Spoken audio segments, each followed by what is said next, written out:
Howdy, everyone. Frankie here, New West Reset. Hello, how's it going? Welcome back. Thank you very much for joining me here for another live one. As a matter of fact, New West Reset Live, episode 159. 159 here today. On this Sunday, February 22nd, 2026, just a wee bit past 5 p.m. local time, mountain time. As always, we're coming at you from the foothills of said mountains, the Canadian Rockies, right here in Purdy, Alberta, Calgary, Alberta, up in Canada land. Welcome. Thank you for winding down your weekend. Appreciate seeing all of you. Hope you're doing well. Still cold here. Yep. Minus 20 degrees Celsius. I think it's around minus 5 Fahrenheit. And that's because we've warmed up a bit. Yeah, was colder. Was minus 30 Celsius. Another warming trend on the way. Can't wait. We had a rough patch there for a few days. A lot of snow, a lot of cold. You know why? Well, because I was showing off that we were having a warm spell, last warm spell. Yeah, got kicked in the pants for that. Karma kicked me in the pants. Anyway, thank you very much for joining me here. Appreciate it, as always, for the live show, the Sunday Fun Day show. If you haven't already, please do all the things, like and share and subscribe and all of that. You know, it just kind of helps to push a guy's channel out into the algo, as the kids say. Thanks to everybody who's already subscribed and shared. Howdy to everybody on the YouTubes and on the Rumble. So for the show, we're going to be looking at reset tourism, postcards of the old world. Found a really nice website called Prairie Provinces. Anybody who knows me well enough by now knows I love alliteration. So the Prairie Provinces, Prairie Postcards. Well, instantly it grabbed a guy's attention. Postcards dated between roughly 1860 and 1900. We're going to have a look at that. We're going to look into who this Peel person was. So links below for all of that, everything we're going to cover, as well as how you can get a hold of a fella, email, BitChute, and of course, YouTube and Rumble. Broadcasting simultaneously live on both. So welcome once again. Thanks for being here for the Sunday Fun Day show. Woo! Woo!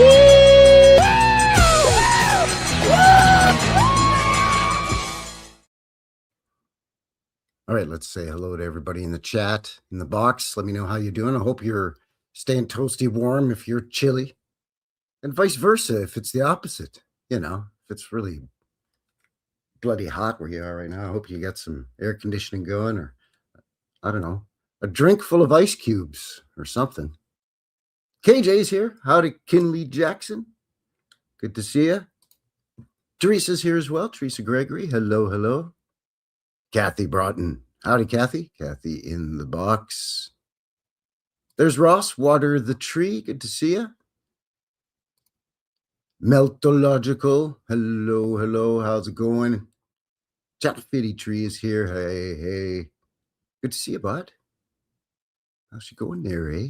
Baja is here as well. Howdy, Baja. Sorry, it's uncalled for. I gotta watch my P's and Q's. We'll get into that in a second here. It's, you know, there's been shenanigans, people. Oh, there has been some shenanigans. You're gonna notice some changes, not only in the live show tonight, but the channel in general in the weeks to come. And well, let me show you why here.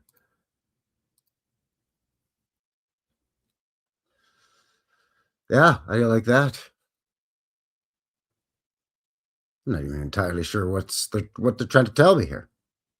I'm not sure if they're trying to tell me that I do not have enough of a history, or if they're trying to tell me that I somehow violated the community guidelines, but I didn't get a community guidelines strike um, notification email.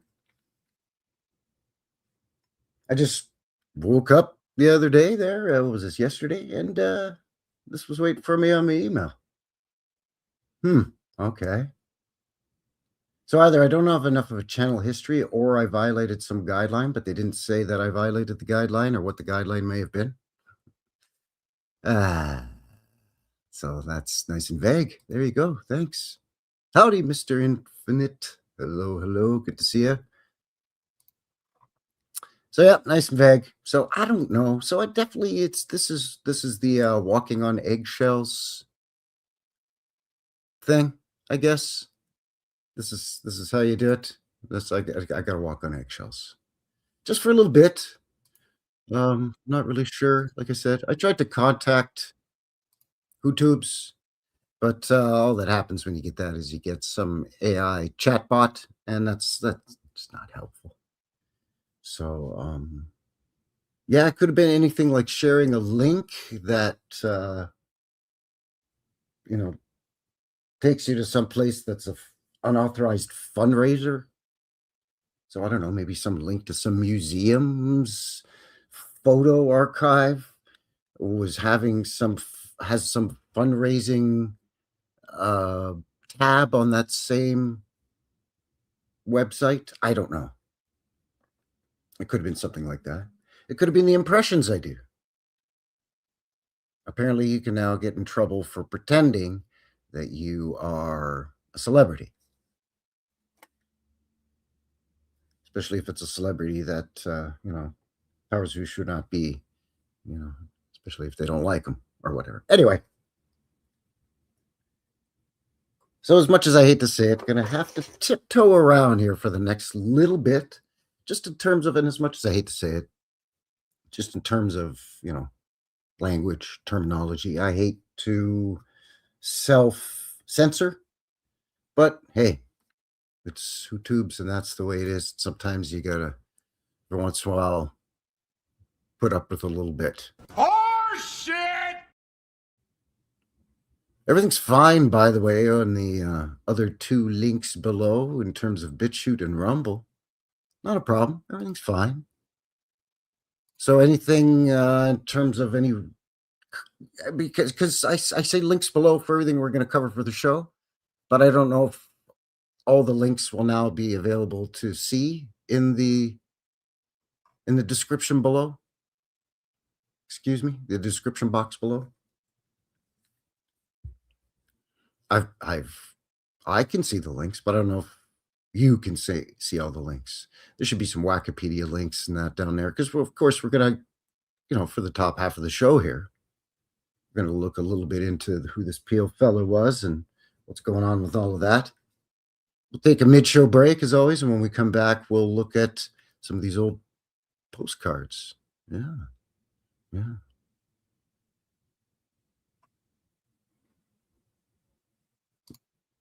Kathy Broughton says I'm calling this BS.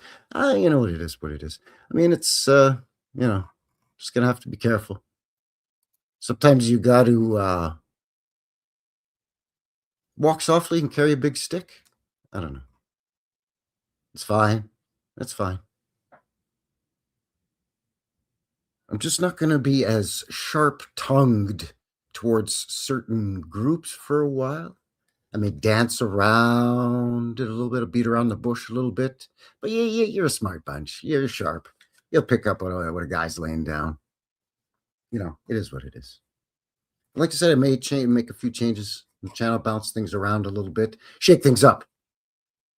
This may have stemmed from my copyright strike because once you've got, even though that they're unrelated, this email I just showed you and the copyright strike from a couple of weeks ago, even though they're unrelated, and I didn't really do anything about that strike. I'm just working on re-editing and doing a director's cut of what I received the strike for. 3 minutes worth of extreme weather footage on my documentary Reset 1700. But I think because I now have that copyright strike, it's not a claim, it's a strike, and it's the three strikes you're out. So now they are just scrutinizing a little more carefully, which is what I was trying to avoid when I did not monetize my channel. I was trying to avoid too much scrutiny. Howdy, Robert. Good to see you. Ciao, ciao, buongiorno. Buonasera, scusi, buonasera. Anyway, that's fine. Just like with the strike, the copyright strike, I'm going to look at this as an opportunity, like I said, to shake things up. You know, do what we do around here. We're not going to stop. I'm not going to stop doing my thing. Like I said before, I'm not trying to get famous out of this thing. Heck, I've been shadow banned a long time. Talked about that before. It's fine. I'm just a guy with a box of puzzle pieces. I've used this analogy before, and I'm sure I'm not the first. I'm sure I won't be the last, but I'm just a guy with a box of random puzzle pieces. Just bringing it to the table, presenting it, along with everybody else with their boxes of puzzle pieces. See if we can make some sense of, all of this shenanigans. Yeah, it is what it is. So thank you for being here. Potentially the links are below for everything we're going to get into. Again, Reset Tourism, Postcards of the Old World, 1860 to 1900.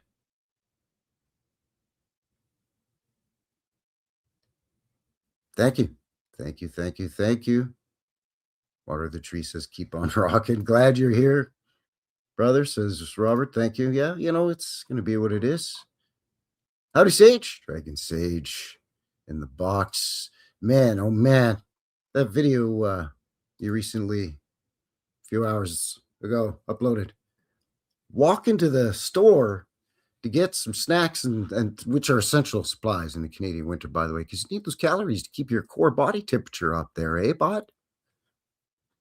So you got to get some high caloric content snacks.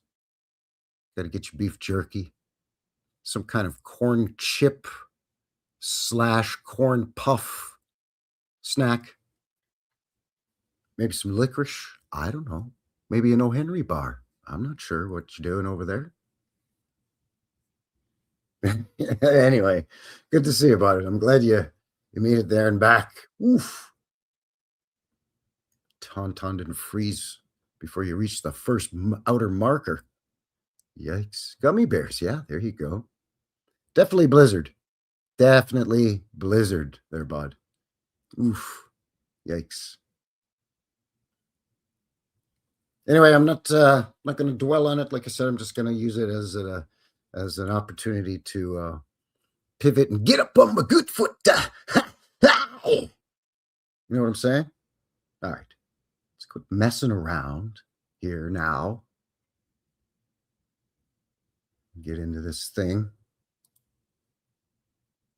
I think that what's happening is we'd be able to see the link, but you can't click on the links in the box below. So that's very convenient. It's fine. We'll still play around with it. Not a big deal. We're going to go to the Wikipedia, just to give you an idea of the area we're talking about. Much like south of the Canadian border there in the good old US of A, they have their quote-unquote flyover states. The American Midwest, essentially, that supposedly, nobody cares about the Midwest, Wisconsin and Kansas and North Dakota and all of that. What? It's fine. It's not important. New York and LA, that's what's important.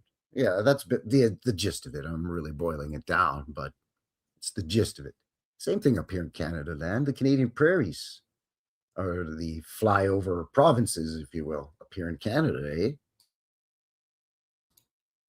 If it ain't Toronto or Vancouver, ain't nobody giving two hoots. And these are where the postcard collection is going to be from, that we're going to look at later on in the show. Manitoba, Saskatchewan, and Alberta. Let's quickly have a look at what Wikipedia says, just to see if there's anything wonky or weird. I won't be shocked, I'll put it that way. Canadian Prairies, usually referred to simply as the Prairies in Canada, is a region in Western Canada, includes Canadian portion of the Great Plains, the Prairie Provinces, namely Alberta. There she is, Purdy Alberti. Hey, that's where I live. Saskatchewan, say it with me now. It's our favorite province to say. Saskatchewan. Saskatchewan. Love it. I ain't making fun of you. I love Saskatchewan. And Manitoba there, bud. So these provinces are partially covered by grasslands, plains, and lowlands, mostly in the southern regions. It's kind of the breadbasket of Canada land there, eh? Less dense population marked by forests and more variable topography. Rolling hills and bluffs, flat lands, and coulees, mesas. Yeah, all that stuff. Like North Dakota and Wyoming and whatnot. If the region is defined to the region area is only covered by prairie land, the corresponding region is known as the interior plains. Just go, yeah, fine. Okay. It's a biome of temperate grassland, shrublands. I know this is fascinating. Just want to kind of see if it gives us anything weird. Some of the big cities. I'm going to be looking at some of these in old postcard form. Three main grassland types occur: tall grass, mixed grass, and fescue. Oh. Okay. So much like, Montana and North Dakota and I'm sorry. I don't know what this state is. Please forgive my Canadian naivete. I know some of you right now are typing furiously. Furiously! And your keyboards are yelling at your screen. So what do we got here? Economy. Well, okay, we've got livestock, cattle, and sheep. Crops such as oats, canola, wheat, barley. We also have corn. We also have rye. But yeah, those are the big ones. Oil. Of course, we got the black gold. We got the oil. The dead dinosaur juice. They pump it right out of the ground all over the place here. So yeah, there's your wheat. Culture and politics. Prairies are distinguished from the rest of Canada by cultural and political traits. The oldest influence on prairie culture are the First Nations, who have inhabited this region for millennia, multiple millennia. This region has the highest proportion of Indigenous people in Canada, outside of the three territories. First Europeans to see the prairies were fur traders and explorers from eastern Canada, mainly Quebec, and Great Britain via Hudson's Bay. Of course. Hudson's Bay Fur Trading Company. They were the first to do it all out here, don't you know? Of course, always first to do it all. Hudson's Bay Fur Trading Company. They're popping their heads up like gophers on Groundhog Day around here. PCS World is here. Good to see you. Howdy, howdy. Thanks for joining. So a bunch of unions and general strikes back in the day. And because it's, agriculturally based economy for the most part, tends to be slightly conservative, especially in the rural areas. That may sound familiar to a lot of American friends. So we're going to look at this Peel's Prairie Province postcard collection very shortly. Thank you for joining me here. I just want to get into a little bit more about, I wanted to see who's this Peel. Turns out it's a fella named Bruce Peel. Now, he doesn't have a Wikipedia page. I did find some other stuff on him, but there is a Wikipedia page for the Bruce Peel Special Collections at the University of Alberta Library. That's up in Edmonton, in the capital city. So that includes more than 100,000 rare books and archival materials. That's a lot of stuff. Library is named for Bruce Braden Peel, chief librarian at the University of Alberta from 1955 to 1982. University of Alberta Rare Book Room was founded in 1964. When room became available in the new Cameron Science and Technology Library. Before the establishment of Rare Book Room, the library had most of its collections stored on open stacks. And in 1964, the decision was made to segregate the oldest and most expensive books into a protected area. Yeah, they said, oh, these old books laying around. It's fine. Probably what happened is they realized, hey, there's some real crap in these things, and we don't necessarily want the average grubby-handed, mouth-breathing, filthy masses to get their paws on these. So we better put them in a special section of the library, and maybe we make them do a few more songs and dances before we give them access to these older books. Again, I'm just thinking out loud, but more often than not, that seems to be the case. So again, the collection includes more than 100,000 rare books and a collection of archival materials that explore a range of local and international subjects. Highlighted research collections are described on the PO website and often include a sampling of representative images. Notable collections include the 3,500 volume library, the Archbishop of Salzburg. You don't say. Huh. Indigenous photographs collection.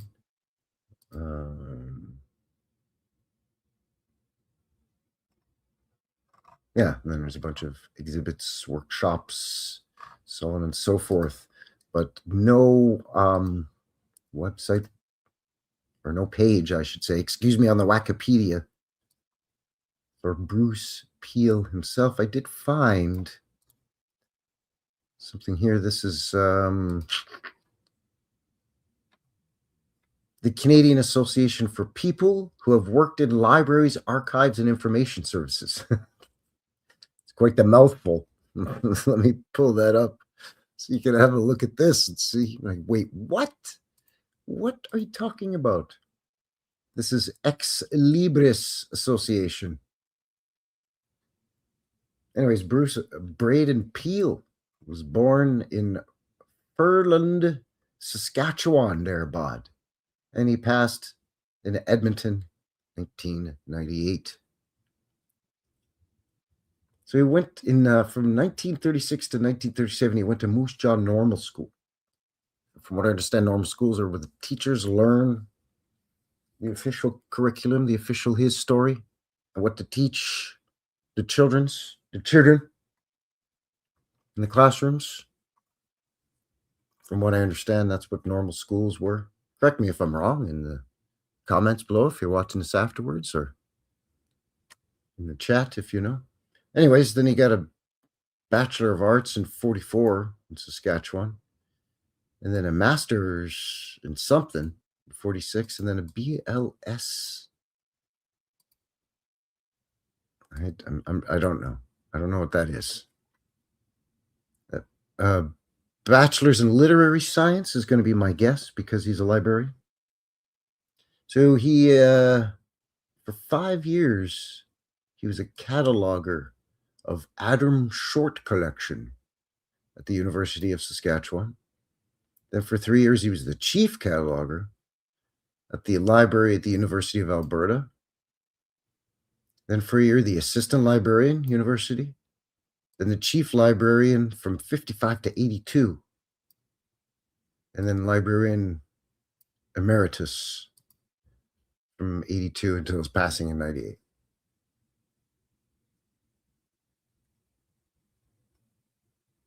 So nothing super fascinating or weird, just the fact that this guy was just, he set his sights on being in charge of a library, and dadgummit, he got her done. If in fact this is, I'm again just thinking out loud. I don't know, never claimed to know for sure. I'm just guessing, just talking out loud or thinking out loud here. Mental exercises. verbally, but it's just it all stacks up nice and neatly if they were just to, come up with some character, fictitious character that they can rubber stamp with a few narrative, preconceived storylines, his storylines. Just saying.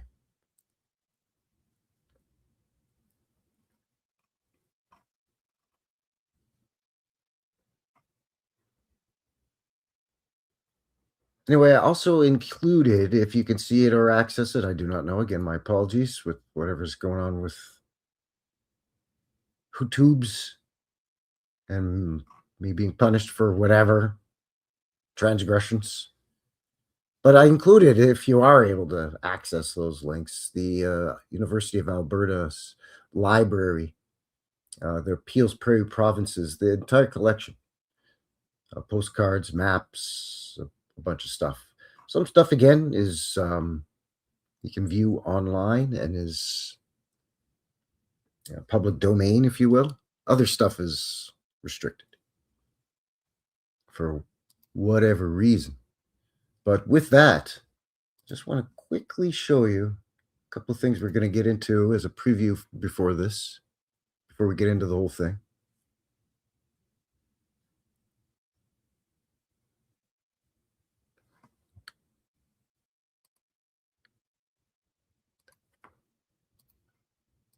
This is from archive.org, Alberta Postcards. This is from the Peel's Prairie Provinces Prairie Postcards collection, as you can see. I love it. It's so ridiculous. But just to give you a little preview, a little taste. This is greetings from Canada, Calgary. So they got the Calgary City Hall, First Baptist Church, so on and so forth, published in 1890, which is strange because pretty sure Calgary City Hall was not built until 1911, but that's fine. I'm sure seems okay. I'm sure it's fine. Pasture of Castles in the box. Howdy, howdy. Good to see you. All right, so let's see what's going on with this thing here. I'm going to start with the last page first. Greetings from Canada, eh? So it's Calgary. There's the Alberta coat of arms, and they put a bunch of maple leaves. Ironically, no maples grow in Alberta. Our soil, they don't like it. Once you get into the prairies, especially the more western prairies, Saskatchewan and Alberta, it's maybe too dry, too arid, something. They do okay-ish in Manitoba, mostly, Ontario and east. But where pines and maples grow, nope, no maples. Pine, sure, but where pines and maples grow, great prairies spread and lordly rivers flow. Yes, the mountain tops, spring runoff. We do have a few rivers, even though it is dry here. But let's have a quick little peek of what's going on for Calgary. And again, this is 1890 to 1905. So even still, City Hall, 1911, and this is the publishing date is 1890 to 1905. So there's a 6-year discrepancy at least. Does not make much sense, but okay. There's Calgary City Hall.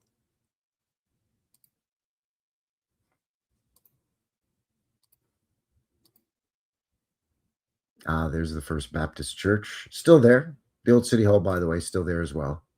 Looked at it on the channel before. I want to go back and have a closer look and see if a guy can tiptoe in there too, maybe. Poke around. This we've looked at on the channel. This, unfortunately, this estate home, this cool dome, is no longer there. No. It's a more modern 3-story building, I think built in the, I don't know, probably the 40s, 50s. Unfortunately. The path by the Bow River right here, St. George's Park, which is on St. George's Island, which is where the Calgary Zoo is. Prior to that, there was opera house type of building on the island with a bridge. I'm pretty sure that the trolley or the tram used to go there too.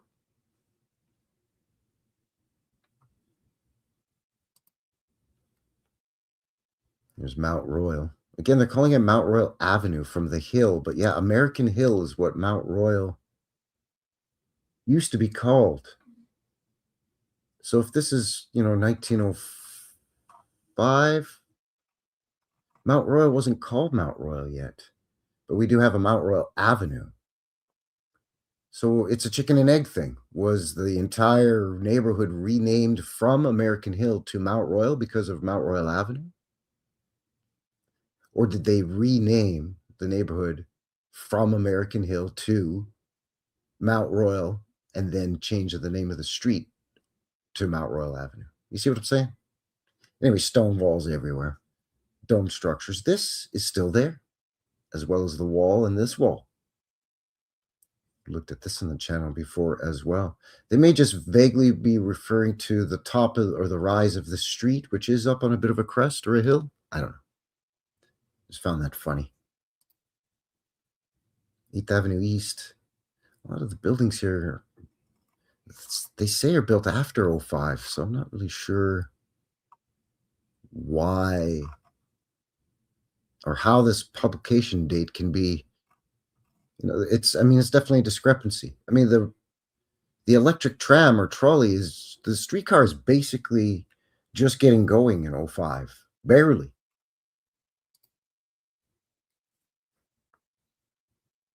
The Beveridge Travis Block and Fire Hall. Yeah, the fire hall in the back. Is this the? This is actually the Oddfellows building.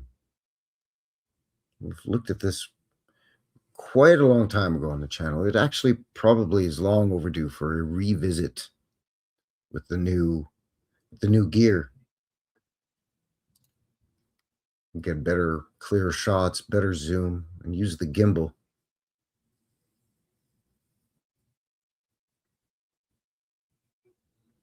These are obviously much older postcards. They haven't even been colorized.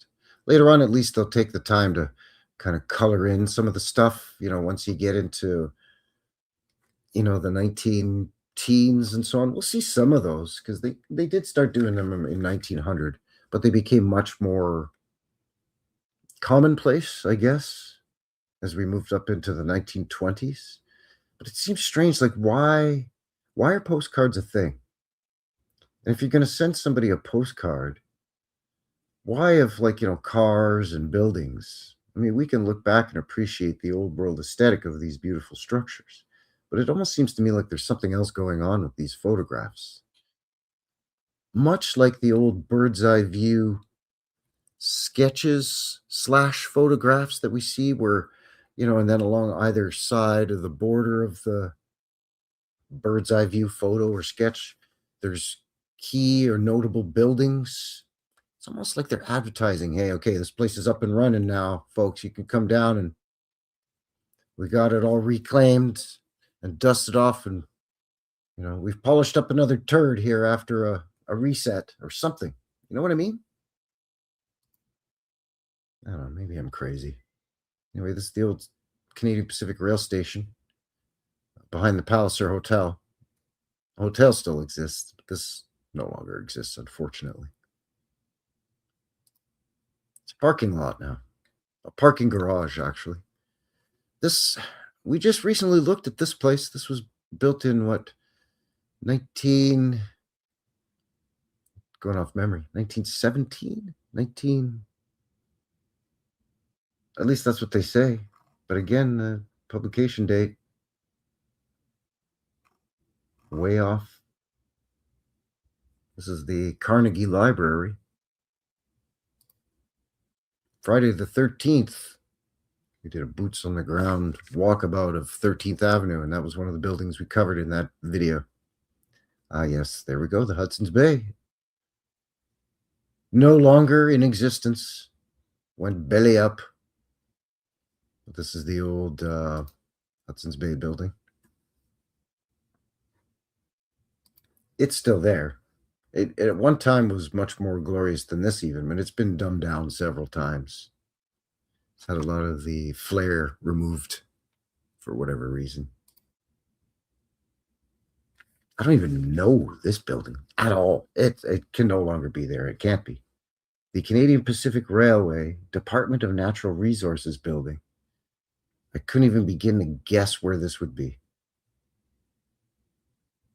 It's got to be gone. I really do not recognize it. It looks like an old-timey police station.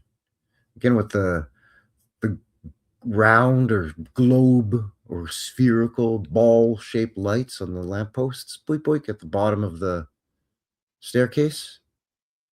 Like if this was some, 1940s gangster movie. Cut to police station in Chicago. Yeah, see, you're not going to get me alive, copper. See? Yeah, yeah. That kind of thing. But no, it's, the Department of Natural Resources for a railroad. I guess they had a natural resources division. I mean, they had a land holdings division. I'm pretty sure that on some of that land there was mines, oil. So maybe they had all of that wet in their beak. And I mean, that building's got to be gone. This is the only one that, maybe. This, I think, was built in 1900, they say. It's a one-year wonder. The high school. Glorious structure. So this one can fall into this publication date range. One of the rare exceptions so far in this album. And there we go.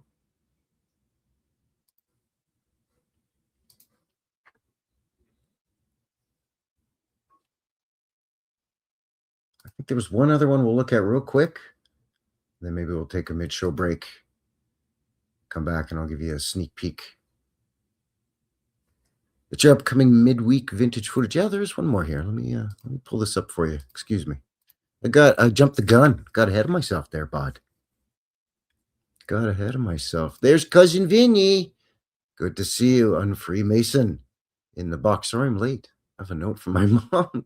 You don't have to apologize to me, bud. Good to see you. Good to see you. Always good to see Cousin Vinny over here.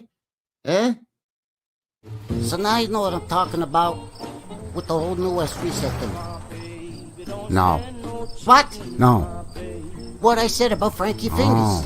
That Frankie Fingers yeah. and New West Reset are the same. Wait, what?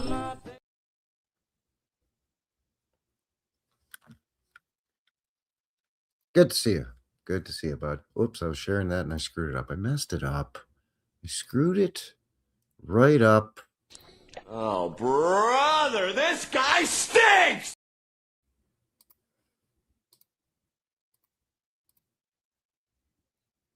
Sorry about that. There we go. Back to the Internet Archive, the archive.org, Peel's Prairie Provinces Prairie Postcard Collection. I have one here too from Winnipeg, Manitoba. There we go. We'll do the last first again. For some reason, when they were digitizing the archive, they put the title or the cover last. Is that a thing for archivists and librarians? Seems, I'm not going to lie, seems bass backwards, doesn't it?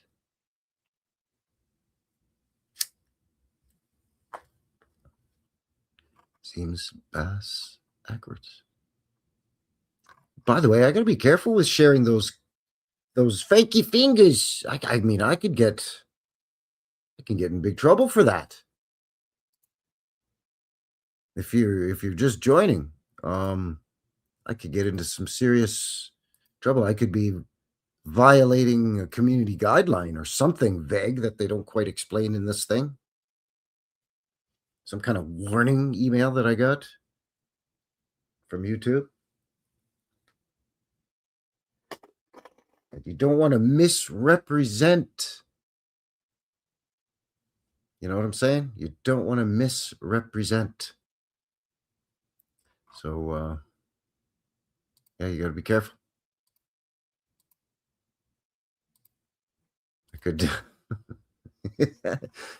get my pee-pee slapped for that. Oh, so badly. Anyway, back to the task at hand here. Winnipeg, Manitoba. And I've talked about this before. I mean, I believe I've done an entire live stream just on Winnipeg. I think Winnipeg was one of those former like golden cities or white cities, like Chicago, those World Fair, quote unquote, World Fair cities or World's Exhibition cities and so on. I think Winnipeg was Canada's version of that. It was once, I think, one of the most glorious, and it's now been one of the most brutalized. Maybe there's the back cover. Let's see what they have. Oh, this one's been colorized. What are we looking at here? 1890 to 1910. Okay, so a broader range, a 2-decade swing, but we'll go with it. Main Street looking north, Winnipeg.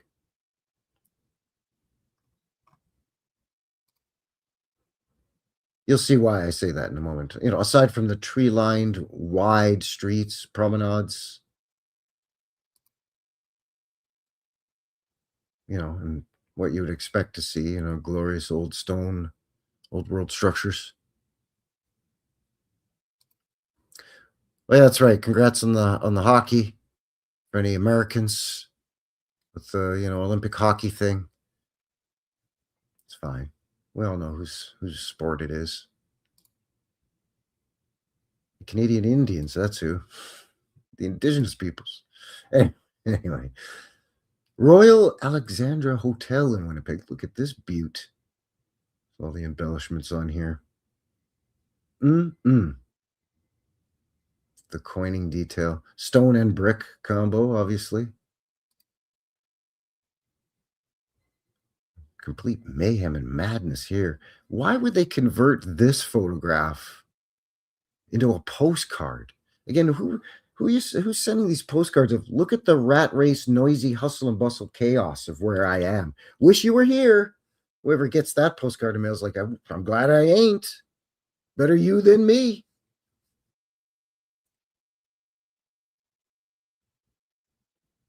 I'm pretty sure a lot of these have been, obviously they've been altered. They've colored in sky, they've colored the buildings. I'm sure this building never had a blue stripe on it. Who knows? But I doubt it. So it's not much of a stretch to say they added in a bunch of people and horses and carriages and whatnot to make it look like the hustle and bustling main street of Winnipeg, Manitoba, up in Canada land there, eh, bud? I'm with you on that, Scott. Scott's bike. Scott bike in the boxes, thanks, but no thanks.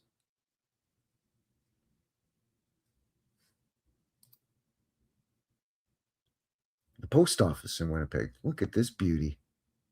Because you need, a couple of bijou balconies. By the way, I say that all the time. People are like, bijou, what's that? It's French. Bijou is French for jewel. These are little jewel balconies. It's not in a sense that it's not a big, full, massive balcony, right? It's just, it only extends out a couple of feet. And it's just meant to kind of come out and maybe wave down at the filthy, groveling masses. But that's what bijou means. It's French. Ooh la la la la la la la la.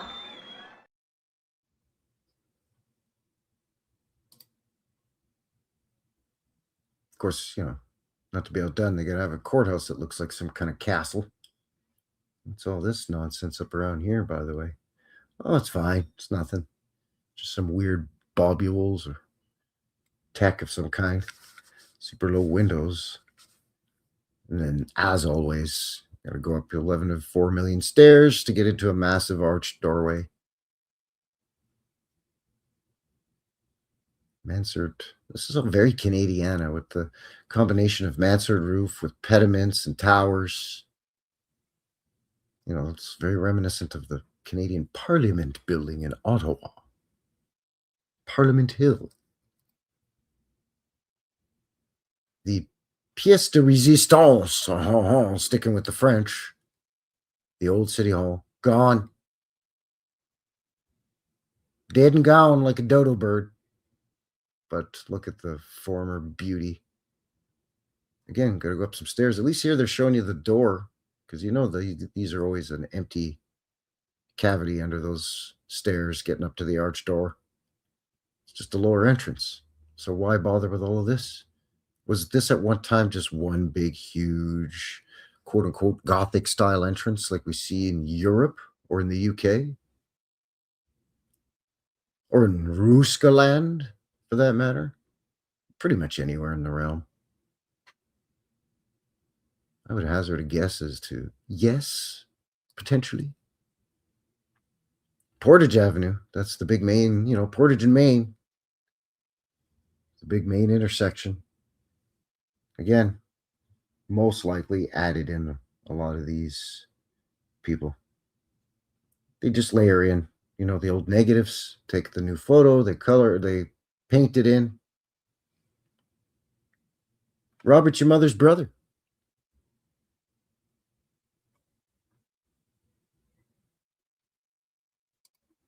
Chassis Nick's in the box.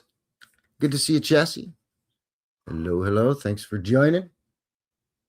Looking at old world postcards of the flyover provinces, the Prairie Provinces of Canada here. Manitoba, Saskatchewan, and Alberta. Just giving you a little sneak peek at these are folder files that were in on the main archive.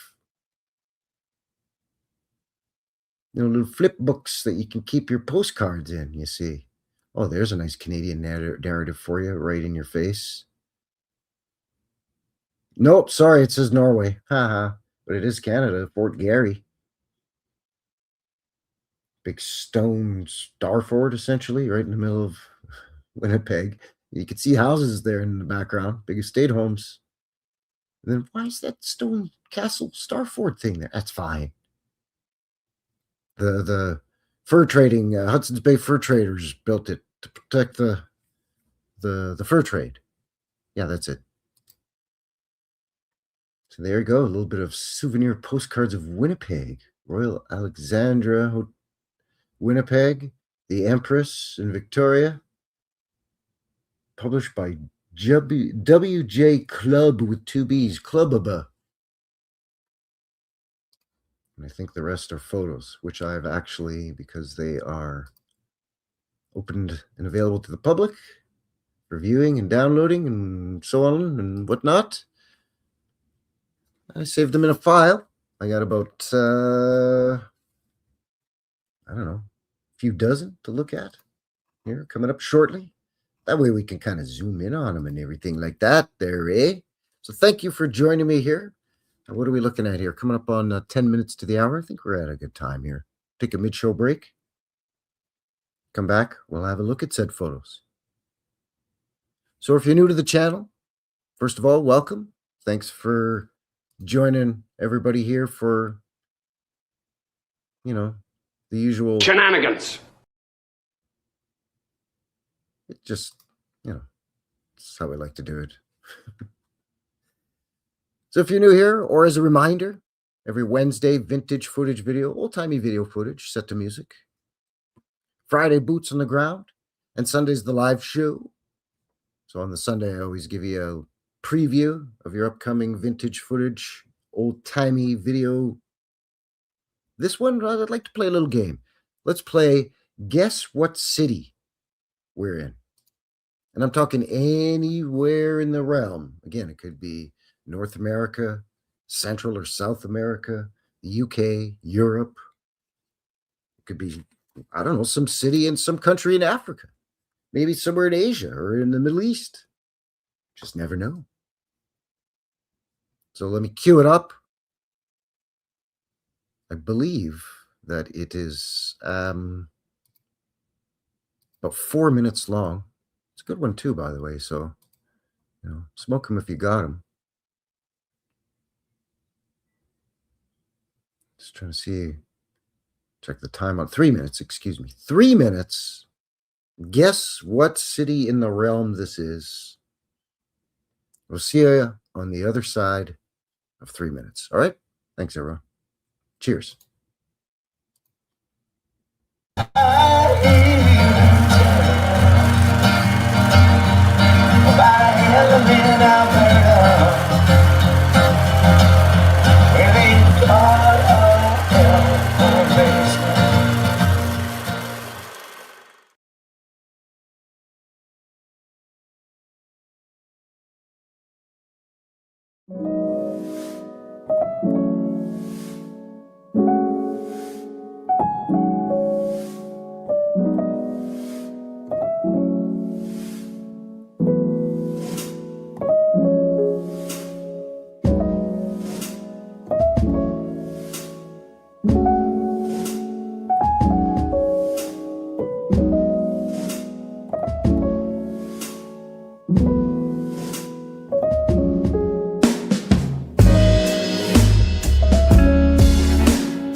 right, and we are back.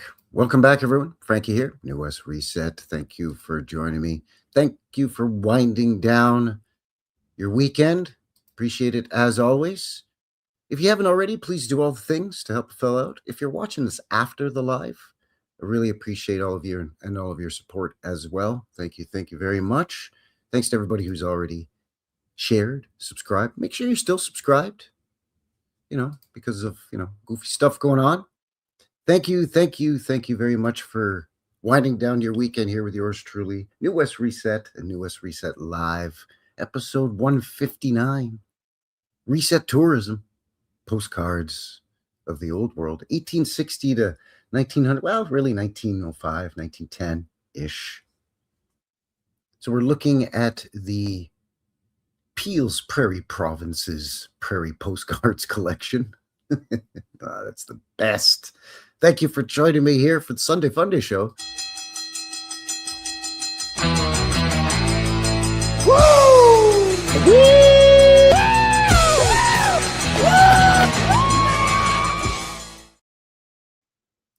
By the way, what city did you think that was?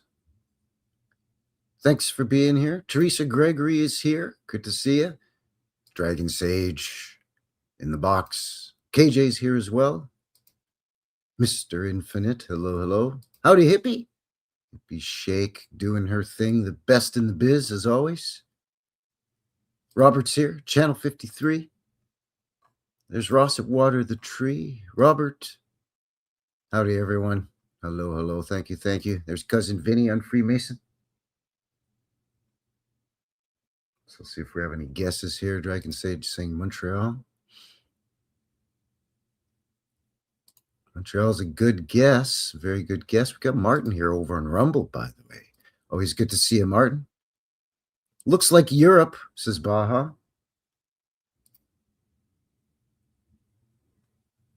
Just scrolling, see here. Talking about Long Johns. Yeah, you got to. San Francisco. Good guess because of all the hills. There we go. Laval or Quebec City? Ding, ding, ding, ding. Quebec City. The walled city. One of North America's oldest cities. You're kind of close when you say Europe/Montreal. I mean, it's probably Canada's most European city, as well as being one of the oldest. So, I mean, you cannot be faulted for thinking it's somewhere over there's. Yes, Quebec City, final answer. Yeah, the walls with the towers and the turrets with the conical domes. And the stone, the cobblestone streets, not brick. No, even what they say predates the brick. Before they even bothered pressing and firing bricks and having brick factories. Before all that, we got to line our streets to make it look all highfalutin for whatever reason. Kathy Broaden over on Rumble as well. BMW Chick. Thanks for your support. By the way, links below for BitChute, a guy's email. Of course, YouTube and Rumble. You know how you can get a hold of a fella. If you got any show ideas or if you got any, video footage of boots on the ground in your area or photos and, I don't want to do the whole upload a video thing. Send them my way. I'll share them for you. I'll put them up on the show. Get people sharing stuff all the time. Appreciate it. Lots. It's a hub of activity behind the scenes here on the channel, people.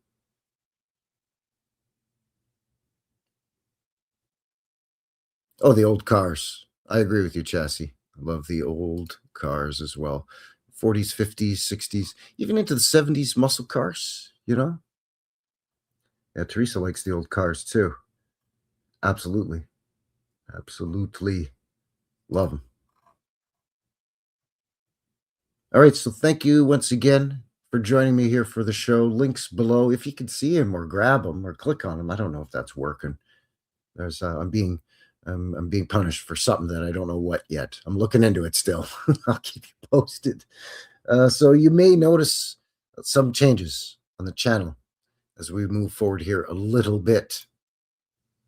Stuff may have changed just in terms of features and stuff that you used to be able to click on or whatever. I don't know. Like I said, they're very vague. with that email they sent me. So, oh, the answer was Quebec City. Correct. Yeah, sorry. Yeah, ding, ding, ding. Absolutely. Winner, winner, chicken dinner. Quebec City. Did I not say that? What? That's a jerk move. Leaving you hanging. Just talk about a cliffhanger. Sheesh.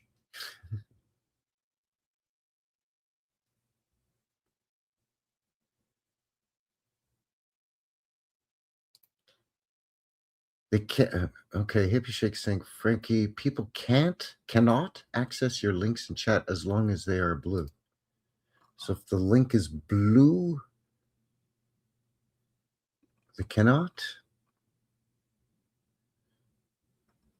Seems like it would be the opposite, but I don't know. I'm sorry about that, people. I'm told that if I make a few adjustments, everything should be fine. And looking at a couple of months at the most, as I don't know. I've went through the whole verification process already. They've got all my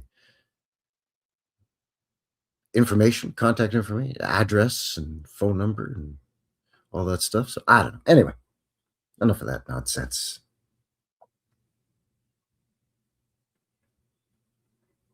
I know I have it set up so that if somebody's name in the chat is highlighted in blue, they are a moderator. And if so, they can share links. They can post links, so on and so forth. So that should be cool. But links in the description box is something that may have been affected. I'm not sure. As well as other stuff, other features, supposedly. What that might be, I don't know. They didn't say. You just got to wild goose chase it out, I guess. I don't know. It's fine. Seems fine. Anyway, let's get back into this thing here. I've got quite a decent sized file here.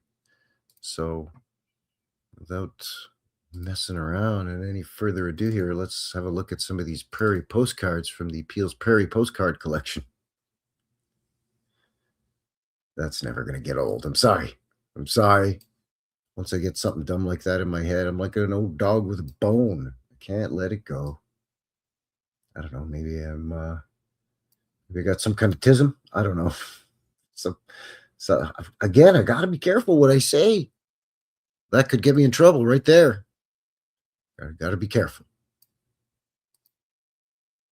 So, of course, you would expect right away that, a lot of these old postcards are going to be pushing a certain kind of narrative for the prairies. It's basically Canada's version of the Wild West. So you're going to see a lot of postcards in the early time periods like this, especially in a smaller town like Arden, Manitoba. Never even heard of it. No idea where it is. Looks like a little farming community. Basically what we're told the Wild West was, right? The old ramshackle buildings, dirt streets, wooden sidewalks, horses and buggies, awfully wide streets for some reason, almost like they were expecting some kind of tech to come along that had not yet been invented, but that's fine. But on closer scrutiny, you got some stone here. It's not all just wood. So that's pretty impressive for, the sort of the bald ass prairies. It's kind of an expression around here.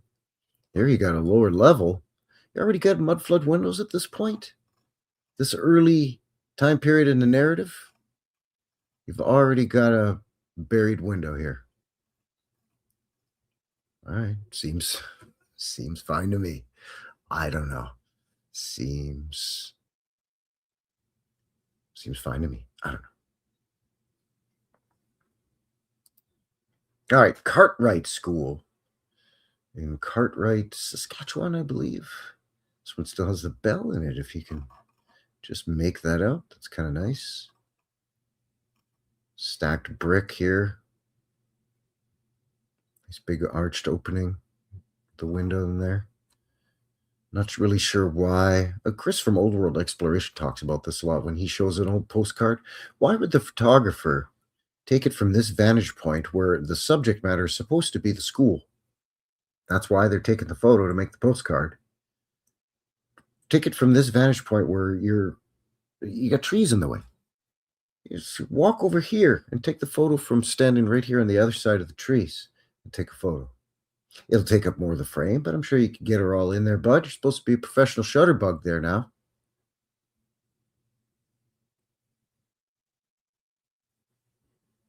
So this is the Railway Avenue in Cartwright. Not much of an avenue, but first I thought this was a train station, but no, it seems like a private residence to me. Some nice tech going on up here and here and here. It's like there's some kind of access road or something here, but it looks awfully overgrown for some reason.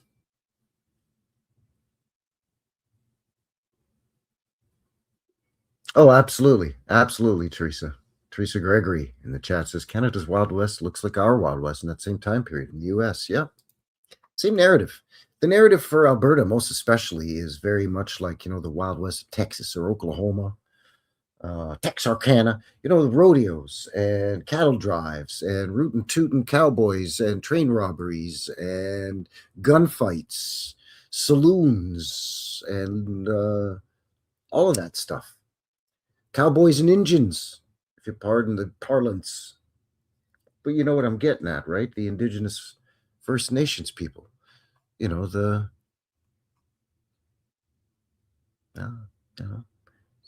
whole savage wild Indians narrative. That's crazy! So yeah, very much so the same. Saskatchewan to some extent, Manitoba as well, with the quote-unquote Indian Wars and all that sort of thing, the Red River Rebellion and whatnot. This is the Askew block in Cartwright. Oh, excuse me, not Cartwright, Saskatchewan, Cartwright, Manitoba. Excuse me.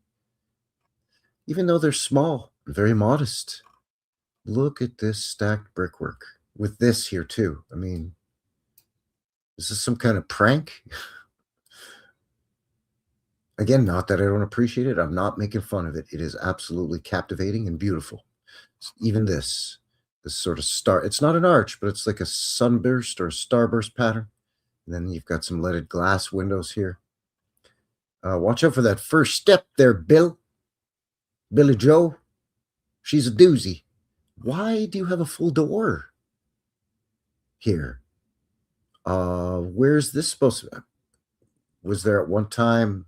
We've got something here, here, and here. So was there at one time some support with some kind of balcony, veranda up here, and now it's gone?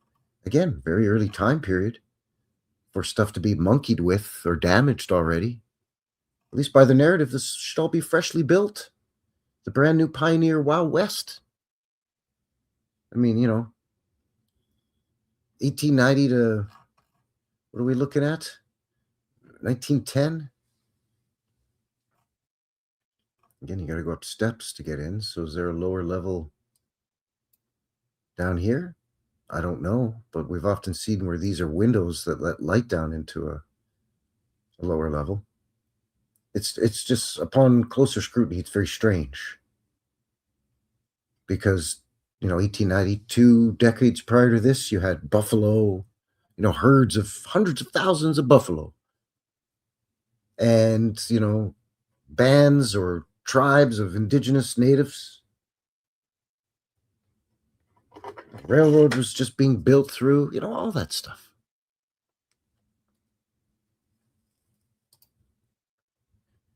Speaking of railroad, they're calling this Hudson's Bay Mission Churchill. But this is actually the train station for Churchill, Manitoba. So I'm not sure what that is. It says right here, Churchill. And I'm willing to bet dollars to good Canadian donuts there, bud, that this is a Canadian Pacific Railway station. Now, it could be that there's like a Hudson's Bay. It's a large building, 2 floors for a train station. So maybe it has a small Hudson's Bay trading outpost in it. But Churchill, Manitoba had a main Hudson's Bay fort. So I don't know. There's something wacky going on with this too. But if you didn't know about the Hudson Bay and the railroad, you would just go, oh, Hudson Bay Mission. Okay, sure.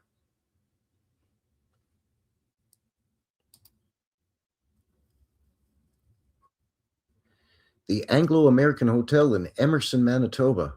Again, my apologies. Never heard of Emerson.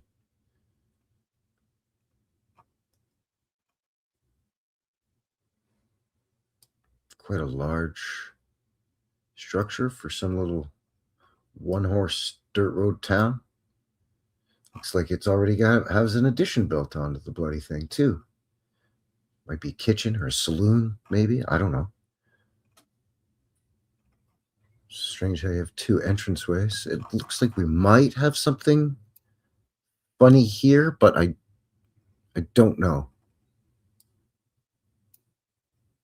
Maybe even here, just potentially. But watch out for these guys with their hands in their pockets. Boy, I tell you what.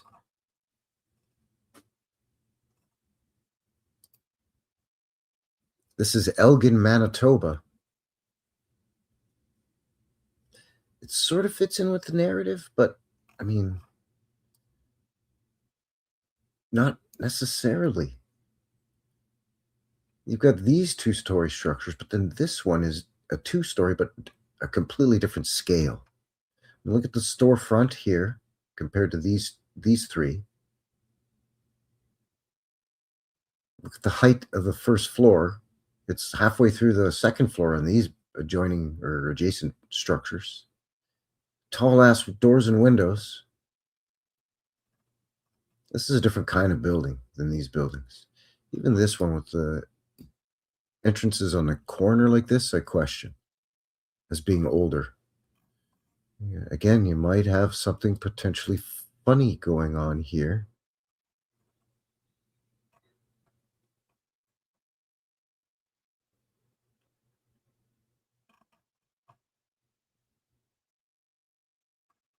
I don't know. It seems like every little town or every small city, no matter the size, no matter where, most especially it seems like if it's in some far-flung podunk middle of nowhere place, whether it be the US or Canada or otherwise.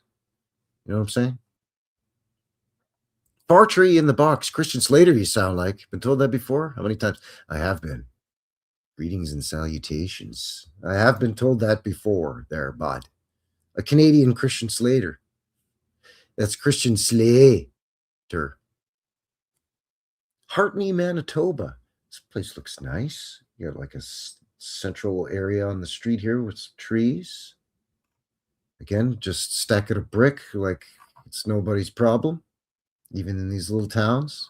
Because again, I'm sorry, my apologies, but I've never heard of Hartney, Manitoba in my whole life. This? Sure. I get it. And you know what? If you want to tell me that that's anything from a shoe shine to a barber to the post office, that makes sense. Because again, seems like a pretty small little town. Not really sure what this thing is doing back here. Some kind of multi-peaked tower. I don't know what that is. I couldn't find another photo of it.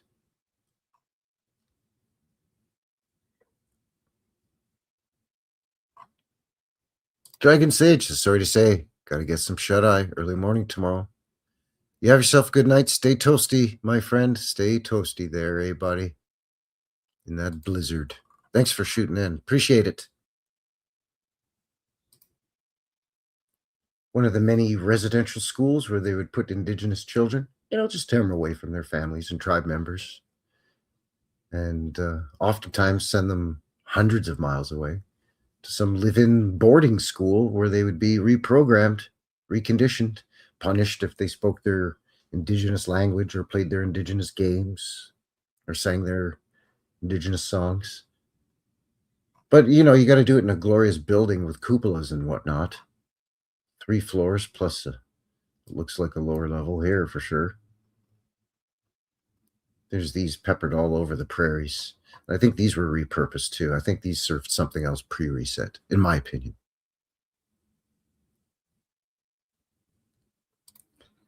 Kevin Slater and Christian Bacon. Oh, now we're getting into the St. Boniface site. This could almost warrant a show in itself because it's a series of buildings in a massive complex there in Winnipeg. The St. Boniface College, Convent, Cathedral, um, Shamalama Ding Dong, you name it. You name it.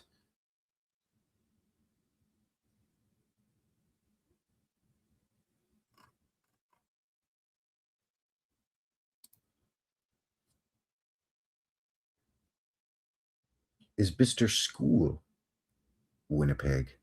You see what I mean about Winnipeg now? Stuff like this. Again, it's been manipulated and colorized. It is a postcard after all, but I mean, if any building's worthy to be put on a postcard. Now, this I would send to somebody and say, look at this. But the hustle and bustle main streets with the hundreds of people everywhere, it's not appealing to the eye, at least to me. Again, lower floor. Looks like different stonework. Some kind of yellow stone, maybe. Could be brick. I don't know. Could very well be brick here. This is some kind of stone facading. But again, you see this a lot too, right? Where you have a massive arched entrance, but it's split with some kind of, I don't know, pediment.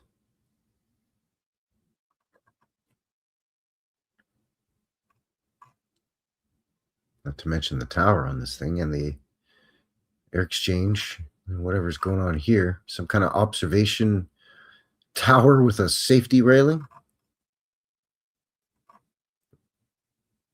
It's a school. What do you need all this for? The McIntyre block in Winnipeg. Again, more stone. Again, more stacked brick.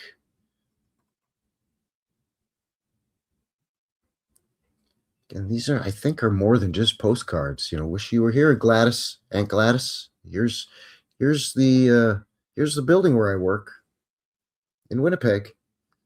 I think it's tied into those bird's eye view maps. It's almost like a real estate. It's almost like a braggadocious.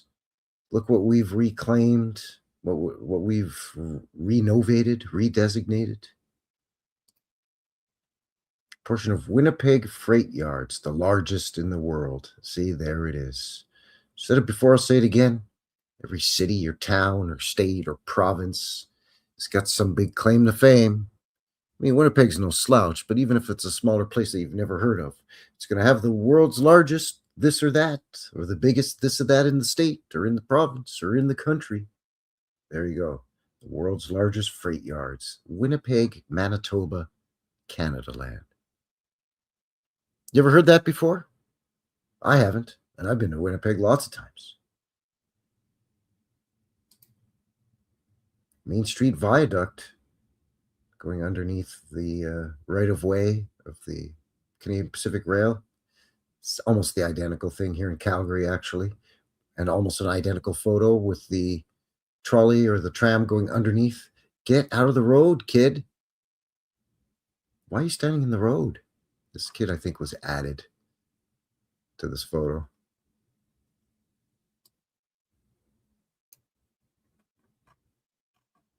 Just gonna stand here and smoke my pipe with my hands in my pockets. You waiting for a crosswalk light that is not there, bub? What's the deal? So I think a lot of these, he definitely looks added in. This kid is moving. He's got a sort of ghosting effect or a blurred effect. So he's maybe legit. Something funny about this kid. Keep your eye on that fella. Where are we here? Main Street, Winnipeg. Look at this thing. Wow. Wowie. Look at it. Look at it. It's ridiculous, man. And here's the tech. Here's the level of transportation and how stuff's getting moved around and delivered. I mean, I guess Potentially, they could build temporary rail to bring a lot of the brick and iron and so on to the job site. But that's going to be the extent of it. This is exquisite, man. Every inch of this thing's covered in something. Man, man. And then look at this nonsense. What is going on here? What in the Sam Steel is this business? Oh, of course it's the bank. Cowboys on bicycles ain't gonna trust no place to put their money unless it's as fancy as some kind of Greek temple.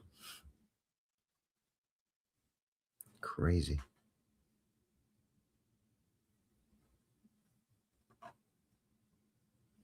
Looks like they've already got the track for the trolley.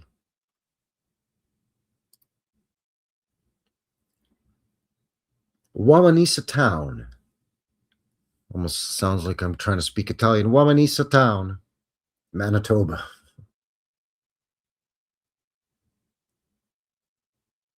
Just a nice little town here on the, which I'm assuming is the Red River. I don't know. Quite a robust bridge here, though. And some rather large structures for this little town. What do you need little gazebos for? I mean, that's nice, but again, who's sending these postcards? What is warranting the price to mock up these into postcards and then print enough of them to make it worth your while? And then who's sending these? Hey, here's Wawanesa. Great, never heard of it. Back to St. Boniface. The hospital. Yes, how could I forget? Of course, the hospital. Founded supposedly in 1871. Here it is here. But there it is in the background here. You can see it's a complex of structures. The convent, the hospital, the cathedral.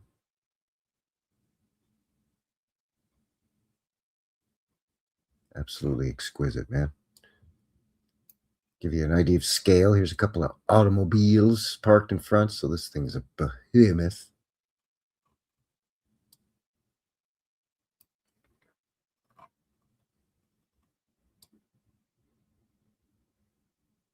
See all these verandas or balconies here on this side too. Probably mirroring the other side. Yep, there you go.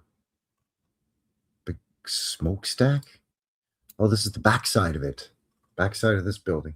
Okay, gotcha. There's already been some alterations, monkeying around, it looks like. Not surprised. It's looking very much like the old St. Mary's Roman Catholic Cathedral here in Calgary that they tore down in the 50s.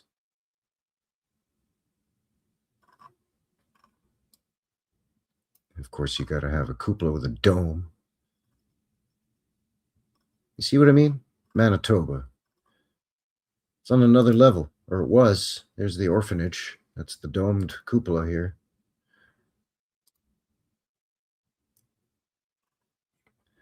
This beautiful photograph chosen for a postcard. Very beautiful quality. But again, trees. I'm just going to stand right and look at this. All these angles. Are you kidding me? Makes it real easy to put dormers in, doesn't it? Nope. Not one bit.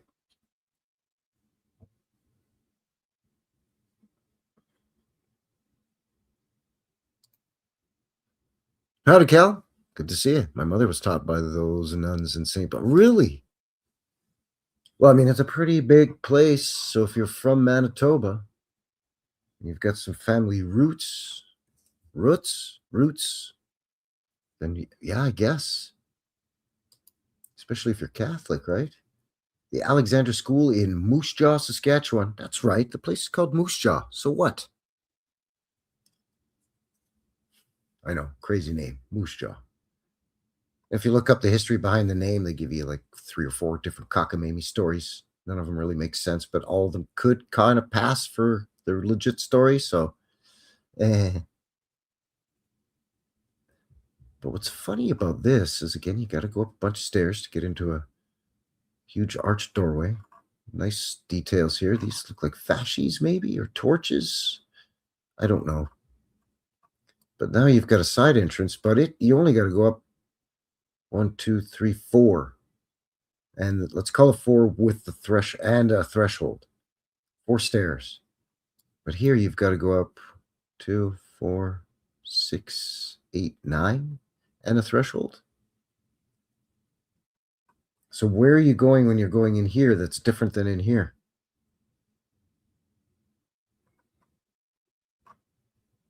It's there's obviously some kind of, maybe this goes straight down into a full lower level.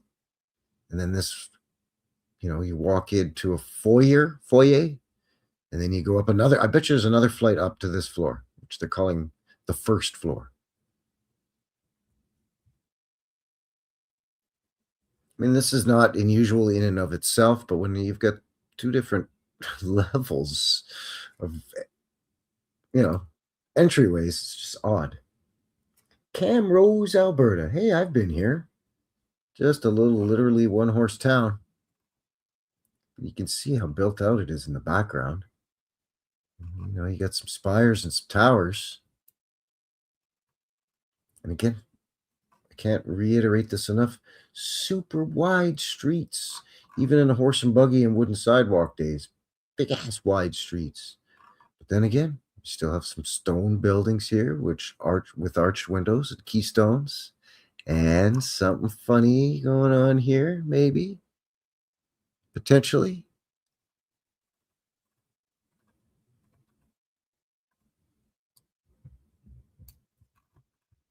Big hotels here. Windsor Hotel, of course. Look at this in the background. Wow.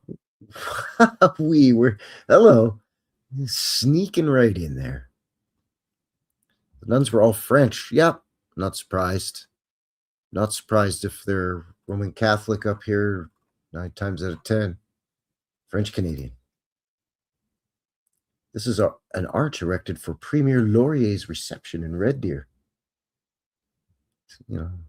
Premier is kind of like a senator, state senator, I guess. Look at all this fancy brickwork up here. And again, all of this dental molding.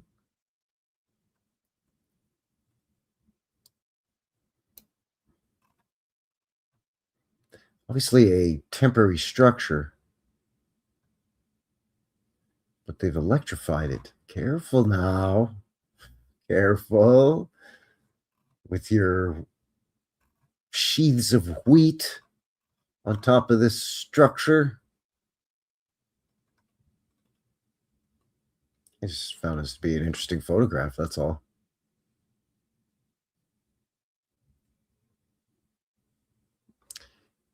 Yeah, I see what you're saying. Yeah, you could fit a blimp. Yeah, look how wide it is.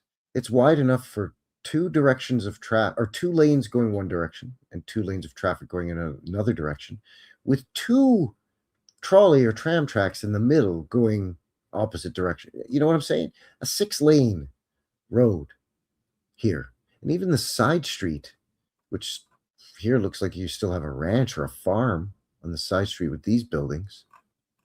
Here's your barbed wire fence, some kind of corral or something here. But even with the side street, it's almost as wide. Yeah, it's like, again, like they were anticipating something. There's another colorized one. This is a bird's eye view from the exhibition grounds here in Calgary. Now, this is now where the rodeo, the Calgary Stampede, the 10-day Calgary Stampede and Exhibition, one of the world's largest rodeos. Yeah, that's right. Cowboys up in the frozen tundra of the north here, Canada, eh? And again, that's the narrative here for Cowtown, one of Calgary's nicknames. Now, this is where the rodeo grounds are today, but all of these buildings are now gone. But this was also the site of the exhibition ground. See, they fool you. There was the Stampede Rodeo and the exhibition. And now they've combined them to the two together, and it's now officially been called the Calgary Exhibition and Stampede, whereas they were separately two different things. Because at one time, starting in the late 1870s through to the beginning of WW1, Canada had its own version of nationwide World's Fairs. They were called Dominion Exhibitions. And each year, a different city would host the exhibition. And there'd be displays, and just like we see with the World Fairs all over the rest of the world. But Canadian flavor, Canadian style. And some cities hosted multiple, Montreal a couple of times, Toronto a couple of times, and so on. Calgary hosted, I believe, its final year. And look at this here, the main exhibition hall. It's a 3-winged T-shaped structure with a massive United States Capitol looking dome on the top of it. They, of course, had to flatten this because you can't explain this with the cowboy narrative. And once the rodeo got bigger and the exhibition was over, in terms of the Dominion exhibition, well, we need more space for the rodeo itself. We have other rodeo events. We're going to put a midway with some rides. So all these incredible multi-angled old buildings, they got to go. Especially this thing that's hard to explain. Cowboys need this. I've shown photos of this in the past. The exhibition grounds were like a World's Fair grounds. There was water features. It's right on the Elbow River here, by the way. But there was canals, water features, fountains, a couple of buildings like this. Gardens. It was exquisite, but nope, can't have that. I think there's a couple more here from Calgary. Bird's eye view looking west from the Hudson's Bay building. Oh, of course. Cunningham Electric Company. Thomas Block. A lot of these are gone. This is gone. This one I'm not sure.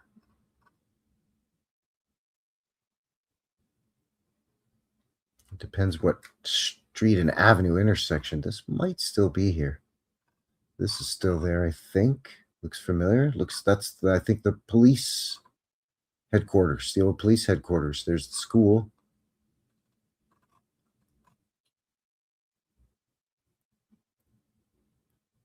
This building may have actually had a modern addition added to the top. They added extra floors, maybe. This might be now the Chop House Steakhouse. I'm thinking. I don't know. I'm disoriented because there's stuff I don't recognize that's gone, and then there's stuff that hasn't been built yet.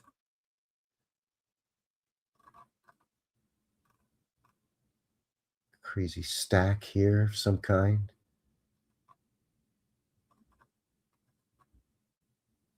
Again here, big, grand, wide avenues. I mean, you definitely have 2 lanes going this way, and you could have 2 lanes going that way.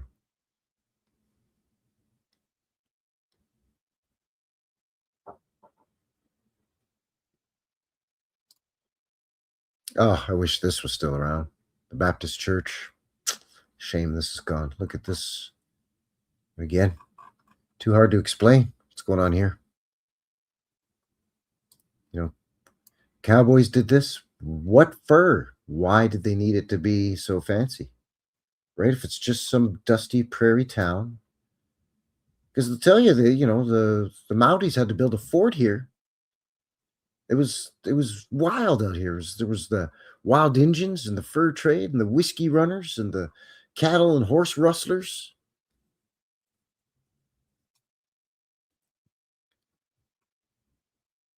So on one hand, they're telling you that it was, the rootin' tootin' Wild West, and people were living in sod, like instead of log cabins, there are not enough trees in the prairie, so they had to build sod huts until they could eventually settle their land, start turning a profit from their farming, and afford to build themselves a real house. But meanwhile, Got this sort of Moorish looking, for lack of a better term, old building here with all these complicated angles, all this amazing shingle work, not to mention the brickwork. So which is it? Fancy high-tech building technology or dusty cowboys doing cattle drives? This unfortunately is gone. This building is still here, but this one's gone. Some of these are still here. This is Stephen Avenue, 8th Avenue in Calgary. I've done a mudflood walkabout here with a subscriber meetup. Walked up and down this thing and looked at all of the remaining old world sandstone and brick structures here, and they are beautiful. But this one, unfortunately, pretty sure, can't read it, but pretty sure this is gone.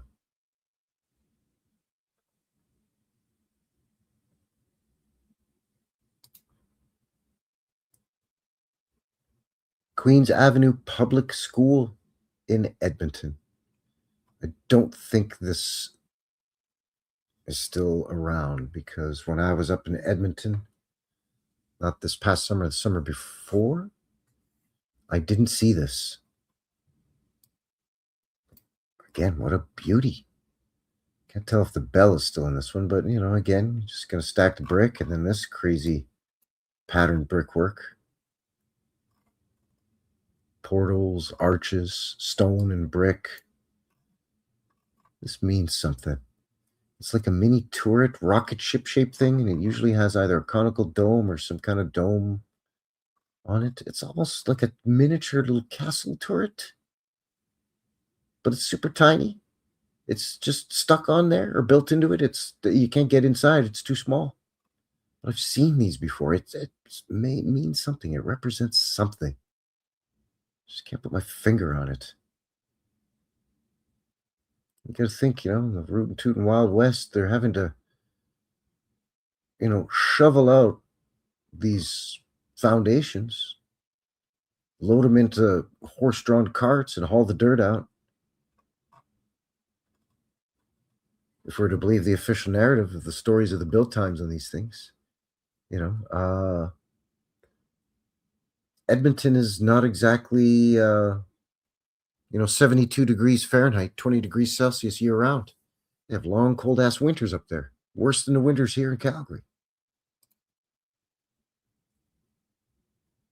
This is a perfect example of a before and after for postcards. They did this postcard, and then I'm guessing maybe it sold so well, or it was part of their regular inventory that they kept reprinting, that they eventually reissued it colorized. But this is the Lake Louise Hotel right here in Alberta. As you can see, a stone structure with multi-tiered landscaping, but then this huge arched lower entrance underneath here. And of course, you know, conical domes and dormers and everything everywhere. What's going on here, I wonder? Not to mention the lake front is, you know, stoned. I mean, who went and built this stone all around the lake? The native peoples? The European settlers? The railroad that built the hotel? But there's the before and there's the after.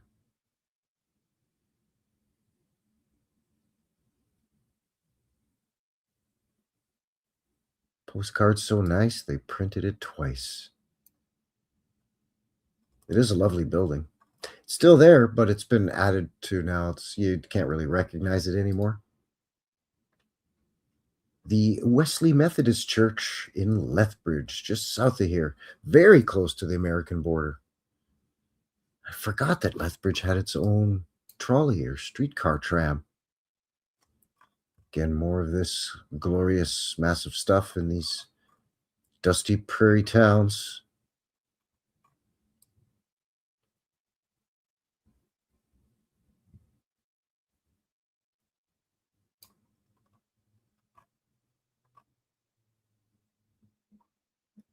Lethbridge is, I mean, I guess for Alberta, it's a larger city now, but I mean,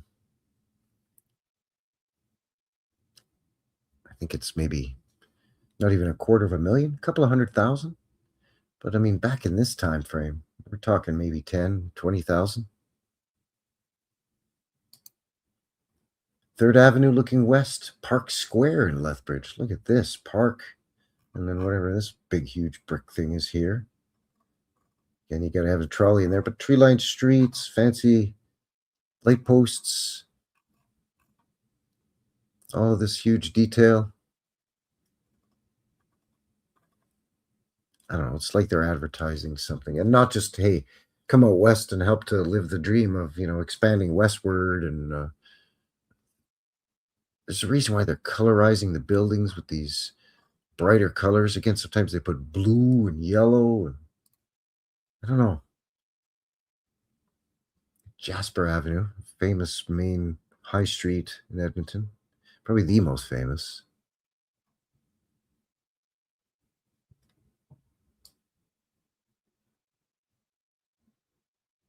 Look at this. I don't remember seeing that, and I did a mudflood walkabout of Jasper Avenue. This might be gone or altered, brutalized maybe. I think this is the church that I did look at. Pretty sure. This I don't recognize either. Man. Of course, here it's, just drugs and tobacconists, but you need that fancy stuff for a tobacco shop and a drugstore, do you? All right.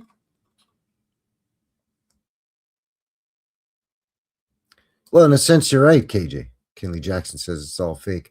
Well, especially with the, prepping these photos for postcards, right? I mean, this in itself is not even the original photo. It's a postcard. This is a digital copy of the postcard, the printed card. So it's already been altered at least once or twice at this point, and then boom, again.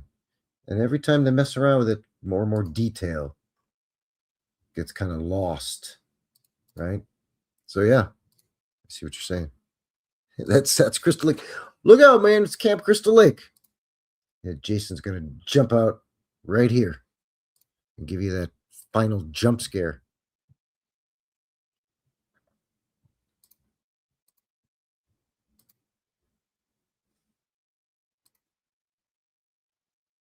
Jasper Avenue again. Obviously, an earlier photo.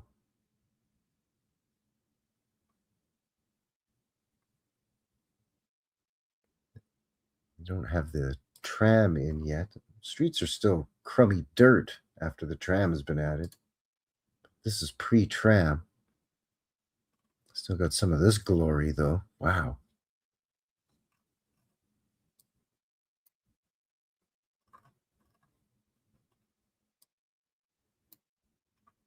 This one doesn't look like it's been monkeyed with. This looks like a candid snapshot. This looks like a photographer set up a camera and took a shot here. You can see there's a bit of a bend in the road, so maybe he's standing somewhere or on something so he can get a nice vantage point. I don't know.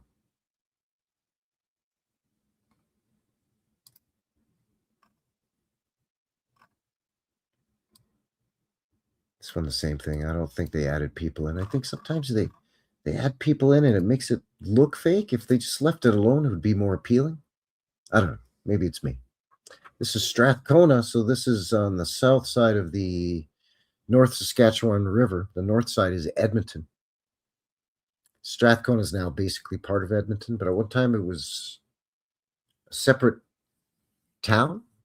In fact, I think it was earlier. It was supposedly founded earlier.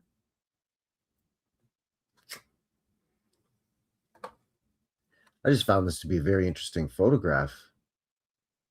I mean, you've got this and this. Yeah, could totally believe it. This even too. Sure. Then you got this. This looks so out of place, doesn't it? I mean, by their own narrative, there's not much here, at least from the angle of this photo. You got, I'm guessing, is the fire hall. It's got a big ass bell in it. It could be a school, but it's got big, massive doorways here. So I'm assuming the horse-drawn firefighting equipment is pulled out of here. Got a church here. It looks like it's already been monkeyed with. Big, massive, I don't know, hotel, a state home. This could be a train station here, maybe. It looks like maybe, potentially, there's more in the back. Buildings, maybe a church here. But with that said, this water tower just, I don't know. It looks funny to me. Looks like it's sticking out like a sore thumb. That's what I'm thinking, right? Firehouse, this thing. You know, the firemen are up here, the horses, like the stables or whatever, and the carriages are in here. This is probably a feed shed.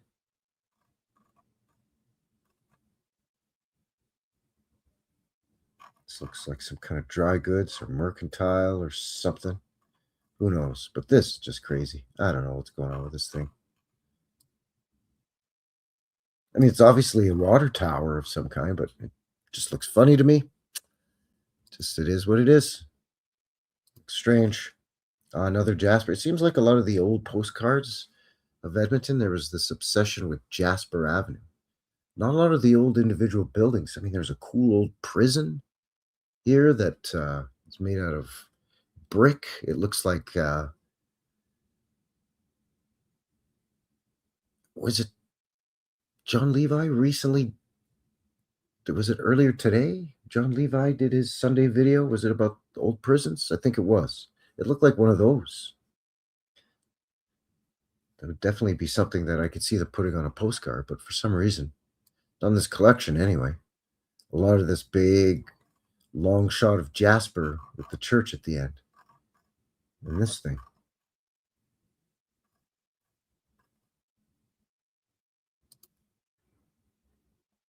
There's that church. Yep. I definitely looked at this when I was in Edmonton. It's huge and it's beautiful.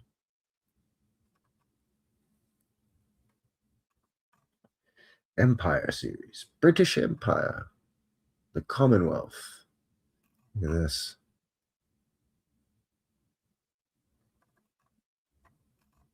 Spire's something else too. Huh. Incredible. Of course, lower level again. I get it. If it's a large building, it does require some kind of foundation, some kind of support structure. But it wouldn't necessarily have to have windows and access down in there from the outside. I mean, if it's just, you know, the structural support.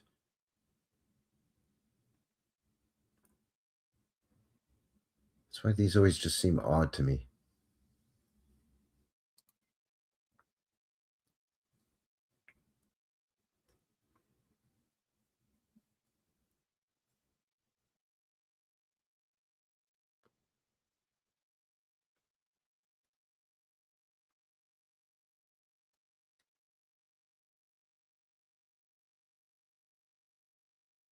Jasper again.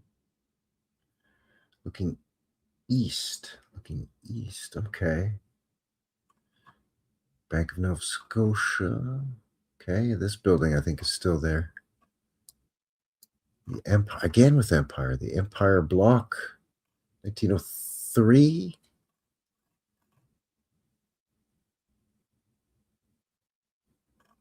Look at this. Huh.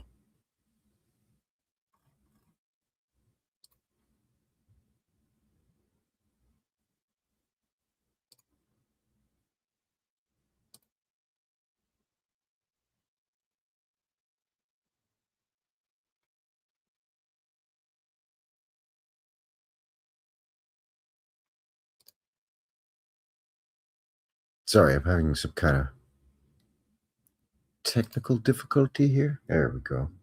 Jasper Avenue and McDougall Street. See, like these bright, pretty sure.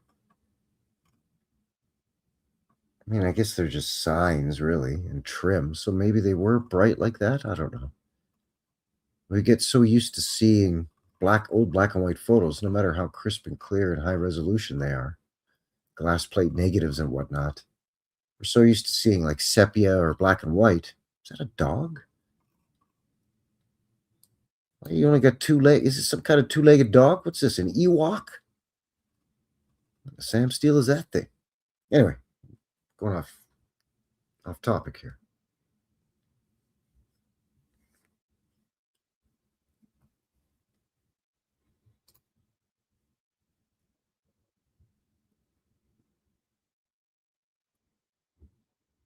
So this is the same time frame, the same city, but you can see how different angles and vantage points can make it look like a hustling, bustling city. Hey, come here if you're a business owner and you can reap your fortune. And the streets out west are paved in gold.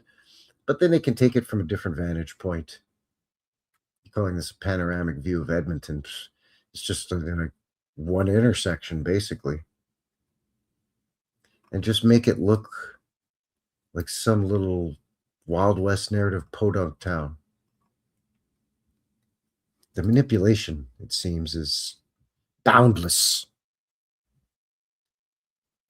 Yorkton, Saskatchewan, Maple Creek, it says here. Maybe it's Maple Creek Hospital in Yorkton, Saskatchewan. There's a window under here, and another one here. These angles.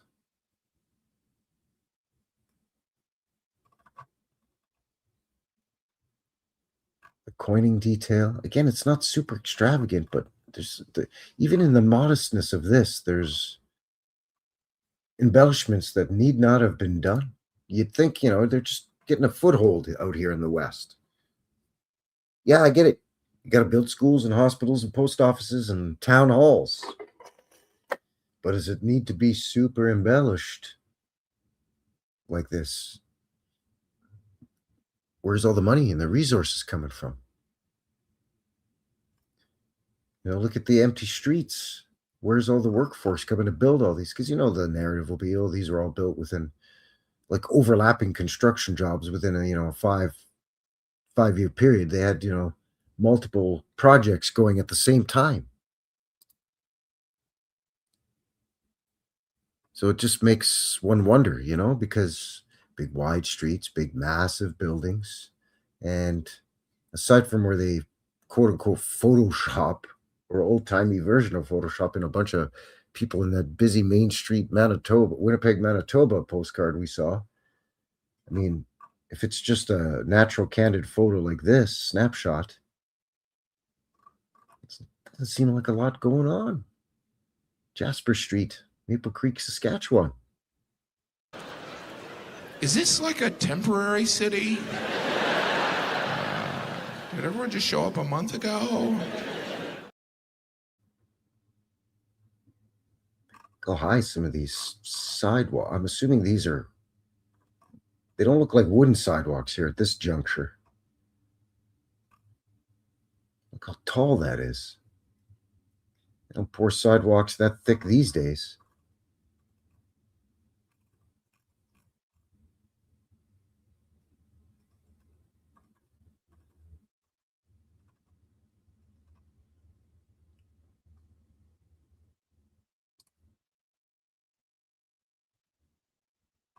Sorry, I've neglected to label this. This actually might be the one that's Yorkton, Saskatchewan. Yes, I think possibly. So this is your typical cattle ranch, cowboy, Wild West home. 2-story brick with, again, that coining detail down the corners. Arched windows. Tall windows. Big, tall, arched doorway. And then all of this decorative delight all over it. It's too bad it's cropped off up here. I bet you there's some kind of doohickey on it. Not sure if this is a wedding or just a picnic, or hey, there's going to be a professional photographer coming to take our photo. People, come on down to the McGillicuddy farmhouse or whatever this is.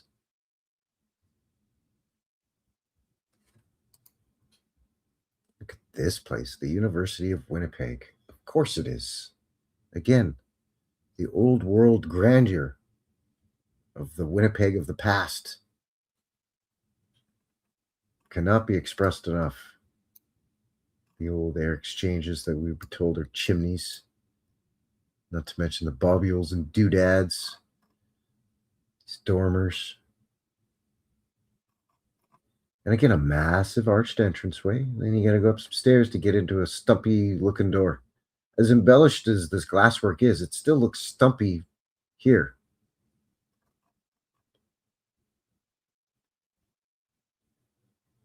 What an old beauty.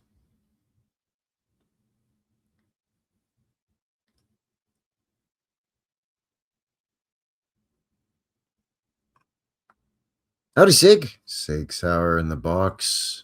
Good to see you, bud. Hello, welcome. Cal says my father got his engineering degree there at the University of Winnipeg. Fantastic, man. I mean, just looking at it, the aesthetic beauty of it could inspire higher learning. Definitely. Dauphin, Manitoba, Mackenzie School. Similar hallmarks to the university building. And the sandstone schools here in Calgary. You know, just another prairie school. Nothing to see here.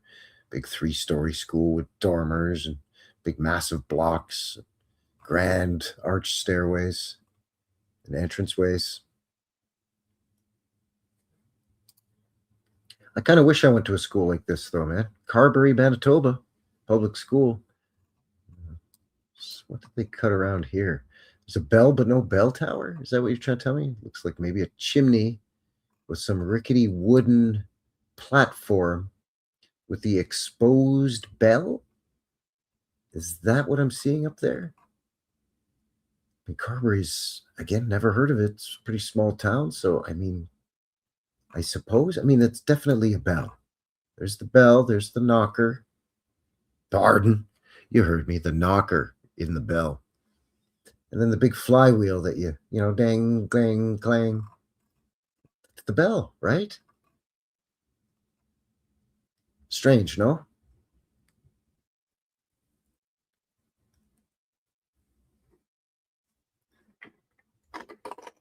This, it looks like they could have added in.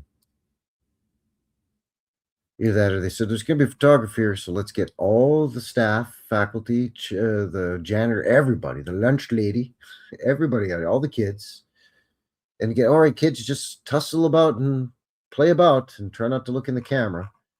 And she's pointing right at it. Look, there it is, Sue Ellen. Yes, I see it. You ruined the shot. You spoiled the postcard.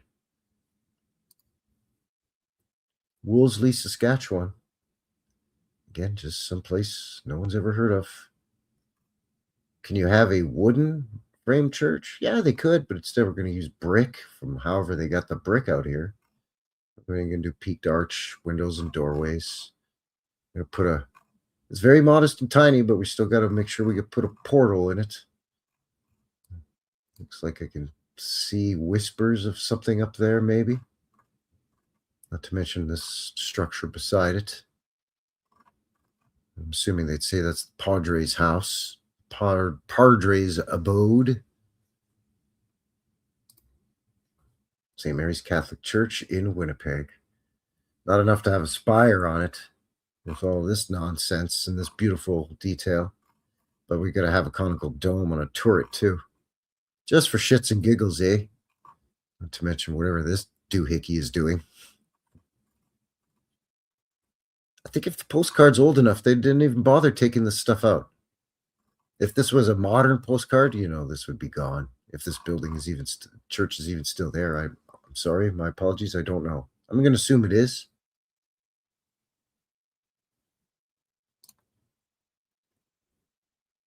Public school in Hartney, Manitoba. Hartney. At least this one, they've covered the bloody bell. Look at this. There's your flagpole. So none of this other tech is flagpoles that we're told are flagpoles. And some low windows down here. It's clad in wood, but I mean, it might be brick. It looks like, no, this is brick. Sorry, I thought it was wood cladding, and I was about to hypothesize that it's probably brick underneath, but no, this is brick.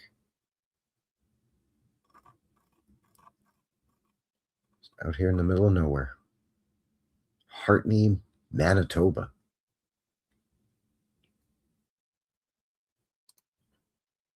Royal Alexandra Hotel in Winnipeg. There she is again. This time we can have a look at this nonsense. Oh, sure, you could have your lions' heads. African lions in Canada? Nope, but we'll put them on our buildings. Oh, yeah, we have mountain lions, cougars, puma, whatever you want to call them up here. But no, we're not going to put those on our buildings. Or we're not going to put a bison head, considering it's Manitoba and the bison is on their bloody coat of arms. Nah, I'll put lions. Even way up here, there's something. Bijou balconies here. These look like wrought iron, too. Nice.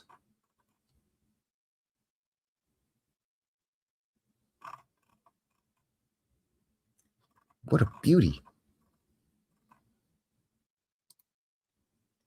Aha, yes, of course. Watrous, Saskatchewan. Watrous? I think I'm saying that right. It's watery or waterous because there's Lake Manitou right there. So you've got your public school. Look at this beauty. See, this is kind of what I was talking about. It's almost like an advertisement. I mean, they've even got the real estate office right here in the photo. But, often in the middle, you'll see a bird's eye view of all the, the grid streets, points of interest, significant buildings, and then they'll put those same significant buildings around the borders. But, I mean, again, Watrous, Saskatchewan, I'm sorry. I've never heard of you, man. But this is an impressive large school with a dome with some kind of bobby old doohickey on it. And then, of course, you got to have your, I'm guessing, separate boys and girls entrances. And whatever's going on up here. Sure, yeah, that's fine. It's okay. Oops, got the residential section. Wow, this place. Show off. It's nice too. Big, huge balcony up here with the veranda or the porch, the balcony. Some tech up on here. Something going on here. The business section. Oh, there. I bet you this is a bank. Bet you that's the bank. I mean, it's got the columns with the capitals. It's got to be the bank. What's going on under here? What snuck past the sensors here? Not sure. It looks like an opening to me. Again, stacked brick. Crazy.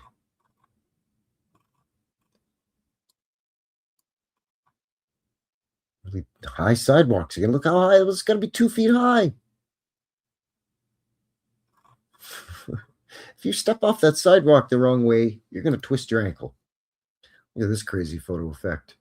They're going to mat off sections of it to make it the Star of David effect, I guess. I don't know. I think this is also Yorkton. I thought I labeled these Yorkton, if they are in fact Yorkton. But this, okay, I could sort of see it, right? Okay, you got a wood frame. Church, it's probably just one floor. They've just added this window up above the main door to let some additional light in. It could be stained glass or for ventilation. It opens. There might be, I don't know, maybe a upper gallery or balcony inside there. This I'll buy. Wild West, Saskatchewan, Manitoba, or Alberta, somewhere here in the prairies. But what is this? This looks weird, man.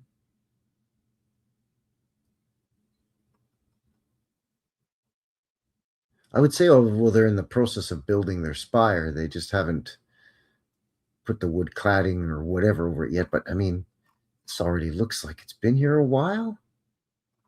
I mean, they got ye olde ladder lean, so that's something. But I mean, this place has been here a while. It even looks like they've built an addition onto it as the town has grown or the congregation has grown. But this is a very strange looking thing, is it not? Yeah, hippie shake. I agree. Very strange. It's just odd looking, is all.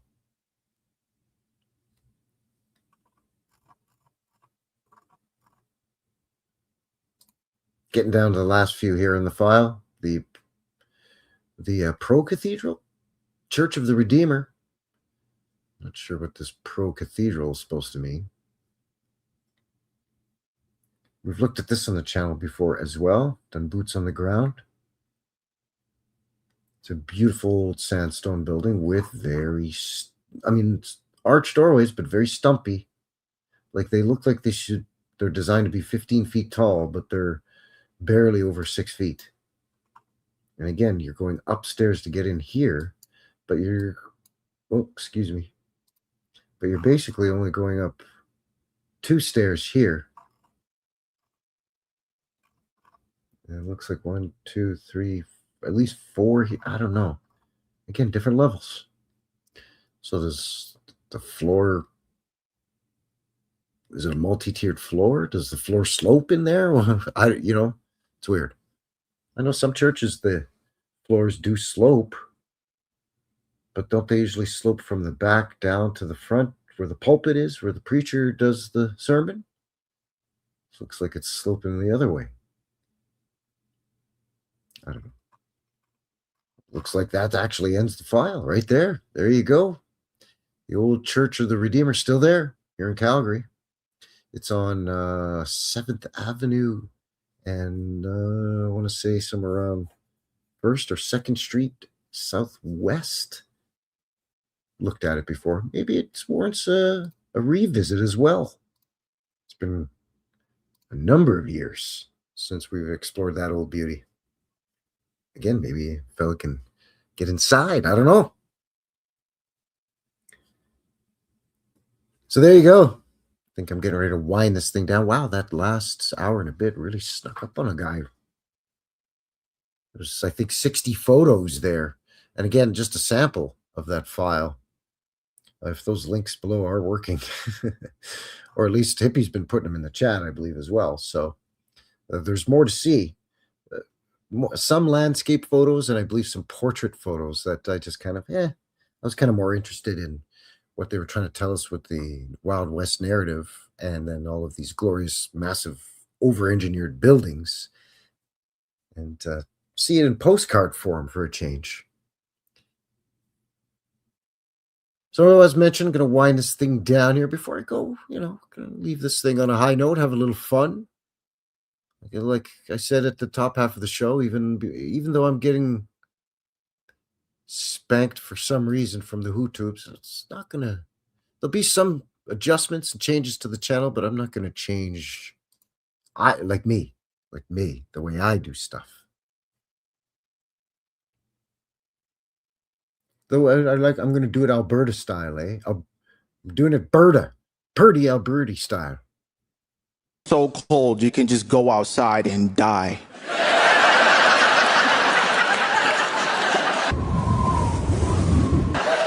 You've done nothing wrong to nobody. I like that. You've done nothing wrong to nobody. You just go outside, you're waiting for the bus. The bus takes too long, now you're dead. Sometimes it's so full and so many people are taking the bus instead of walking or trying to get their car out that the buses are too full and it'll drive right past you while you're standing there at the bus stop. That happened to me when I used to live in Inglewood and I used to work downtown. I used to take the bus in the winter. In the summer, I would often walk. It was about a 45 minute walk. I remember standing in a blizzard, minus 30, much like Dragon Sage showed earlier on his channel with his latest upload.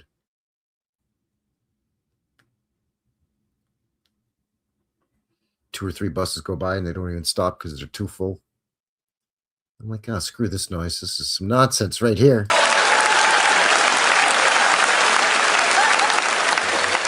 It's so cold that you need to check the Weather Channel every day. It's necessary. And every day when I lived in Fort Mac, I would check and I would see minus 30. Fort Mac is Fort McLeod, which is a little bit north of Edmonton. So again, earlier in the show, I mentioned winters in Edmonton are pretty brutal. Yeah, Fort McLeod, same thing. Old Fort Mac.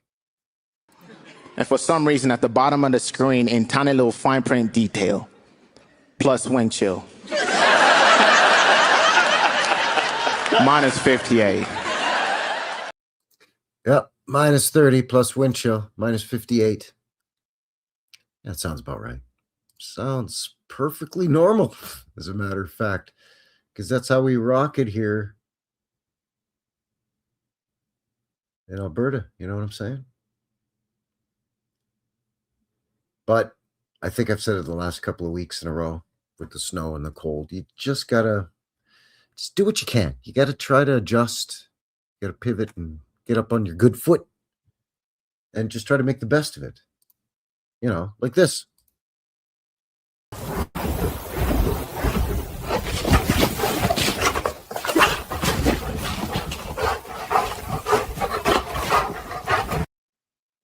That shepherd is having the time of his life. Let's see that again. Do it up again. Right here, it looks like something out of a horror movie. Something horrific is about to get you. No, just this goofy shepherd having the time of his life.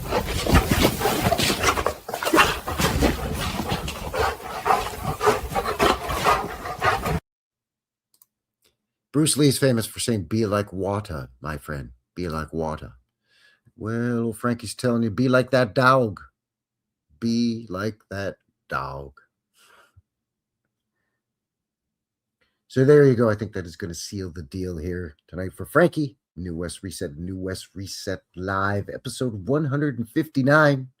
Reset Tourism, Postcards of the Old World, 1860 to 1910. I'll correct that title after the live. Thank you once again for joining me. And again, if you're watching this after the live, I really, really appreciate all your support as well. If you want to get a hold of a guy, you can, there's links. You can visit the channel. Links there as well in the channel.